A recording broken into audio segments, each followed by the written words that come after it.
Tiniyak daw ang kaligtasan ng mga ito. Justin. Ronda Veritas Report.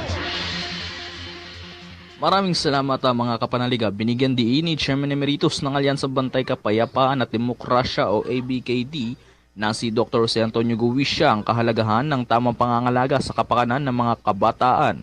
Ito ay matapos ipinresenta ni General Nicolas Torre III ang isang viral post sa social media kung saan nanggugulo ang grupo ng mga kabataan sa mga pasahero ng isang pampasaherong sasakyan sa Zapote, Las Piñas City. Ay kay Guisha na dapat ay mahigpit na tinututukan ng mga magulang sa panahon ngayon ng mga kabataan o binibigyan ng tamang pagkalinga at pag-aalaga dahil marami anya sa mga ito ang napapariwara o naliligaw ng landas sa kakulangan sa mga ito. Sa ilalim ng pamumuno ni PNP Chief Police General Jose Melesio Nartates Jr. ay mabilis at maayos na natugunan ang nasabing insidente at natukoy na umano ang mga sangkot at agad na naipasa sa mga tamang otoridad. Bagay sa paunang investigasyon ay wala namang nasaktan sa insidente at patuloy pa rin ang pagsasagawa ng mga kapulisan ng masusing investigasyon ukol dito.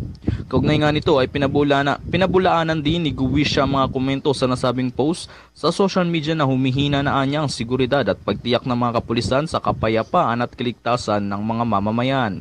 Hindi anya sapat ang isang insidente para ibaba ang tingin sa mga kapulisan kundi sa integridad ng kanilang mga trabaho. Mga kapanalig, isa sa dalangin at naisinasimbahang Katolika ay ang mapanatili ang kaligtasan at mailayo sa kapahamakan ng sinuman at saan man. Para sa Veritas 846, ang radyo ng simbahan, akong inyong kapanalig Justin Gildo. Sumainyo ang katotohanan. Ronda Veritas Report.